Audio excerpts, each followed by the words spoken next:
Welcome to the T-Bird Zone, streamed every week on SUTBirds.com and SUUnews.com.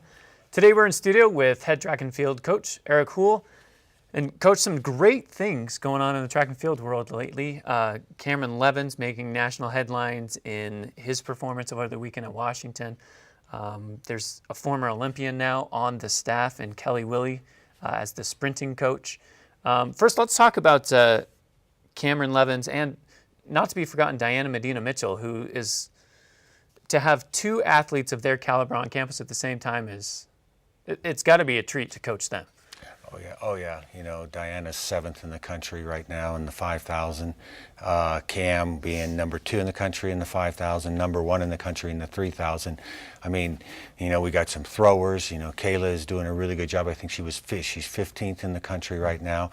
You know, it's really kind of, these are the things you dream of and stuff. And it's really difficult. It's not like you can do this every year. And that's why, you know, you see, you know, maybe 1, 3, or 4 represented from each school in the country, 325 Division I's.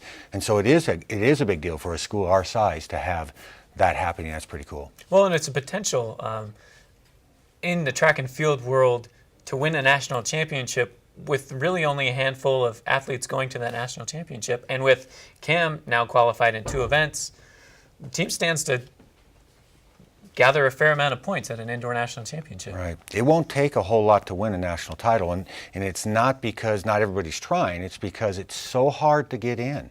And everybody's running, whether it's the 100 or the mile, or if it's a throwing event or a jumping event, everybody's jumping, throwing, sprinting, you know, as hard as they can. And so what separates a national qualifier sometimes is possibly 5 seconds from number 1 to 40 to number 1 to 24 indoors. And so it is incredibly competitive. So there's a lot of people that are sitting home that could have been at that national championship and become an All-American. I mean, it's really, really, really competitive. Let's talk about Cam and Diana's times from last weekend.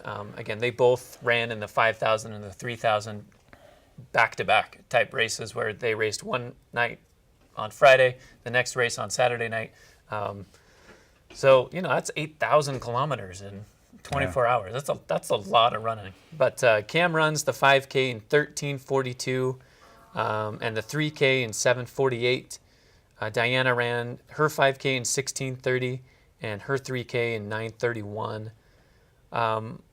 What does that break down as far as per mile goes? Because everybody's run a mile growing up.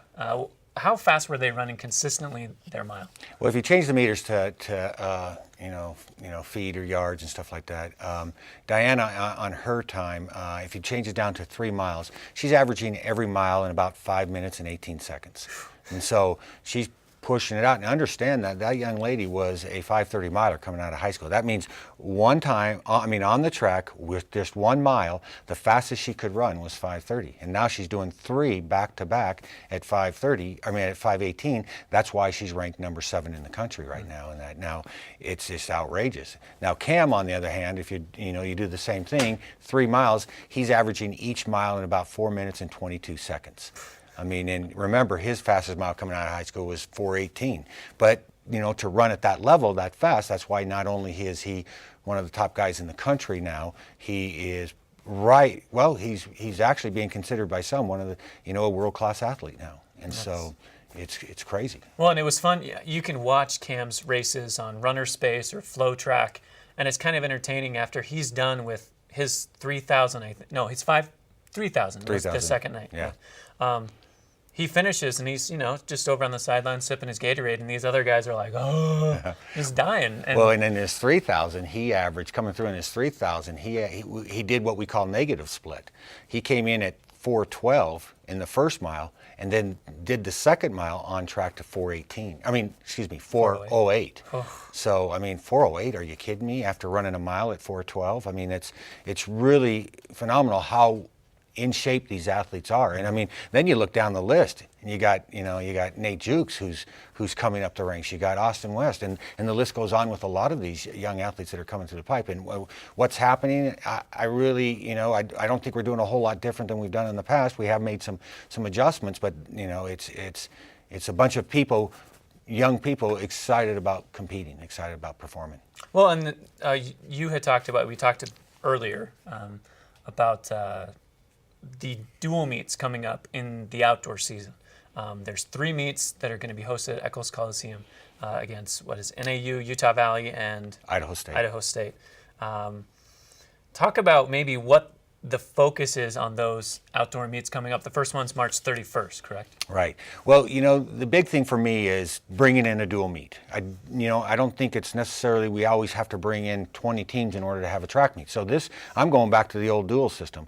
At home, we're going to try to have dual meets. That's going to be 6 people lining up on the track in every race. That track meet's going to go like really fast. I mean, it's going to be within 2 hours and it'll be over with. And the goal for me is, not, like I've said before, all the victories that we go out and get as a team does not get us to the conference championship, the regional championship, or the national championships. It's all individual based. But once you qualify for those meets, then it becomes team based, because now it's about how many points you can gather. But before then, it would be insane for me to focus on team scores, because it doesn't mean anything. What means something is, do you run a qualifying standard? Do you throw a qualifying standard? That's what the focus is in track and field. And I think a lot of people expect to see scores. Well, yeah, not till you get to the regionals, not till you get to conference, not till you get to nationals. But until then, the goal for me now is to set up the perfect race. Get the best athletes in each race where we feel like we're strong in and the other school is strong in. And for instance, the first race against Northern Arizona. Northern Arizona has a young man running the mile in 3:55. We have a young man that's 3:59, but he has not yet run the mile this year. And so we hope he's going to be around 3:53 in the mile. So our hope is to set up a mile at Southern Utah in the Coliseum, the fastest mile in the history of Southern Utah. Hopefully, too, our other goal is going to be to get under 4 minutes in the mile. Can you believe potentially we could run a sub 4 minute mile in that Coliseum? That would be, I don't think it's been done too often in the state of Utah. And so that in itself is going to be kind of a fun thing. And it's going to be called just like a horse race. We're going to know exactly where they are at each split. And it's going to be I think it'll be pretty exciting. We're going to have some other races and some other events that same way. Now, not all of them are going to be that way, but we're going to pick some key events, and that's what we're going to focus on. And that'll be exciting. And that meet March 31st, so still a little bit of time. Of course, you got to get through that indoor season. One quick, as far as scheduling stuff goes, Cameron Levins will be competing this weekend at the New Balance Indoor Grand Prix, and the team's also competing at Idaho State, Flagstaff, and various parts of the country. Yeah, they're going to New Mexico. It'll be great, and so good luck as you continue this season. It'll be exciting to watch Cam. Also, as a side note, men ranked number 29 in the country right now. So again, just a lot of exciting things going on in track and field. We appreciate you watching this week, and we'll see you again next week on SUTBirds.com and SUNews.com here in the T-Bird Zone.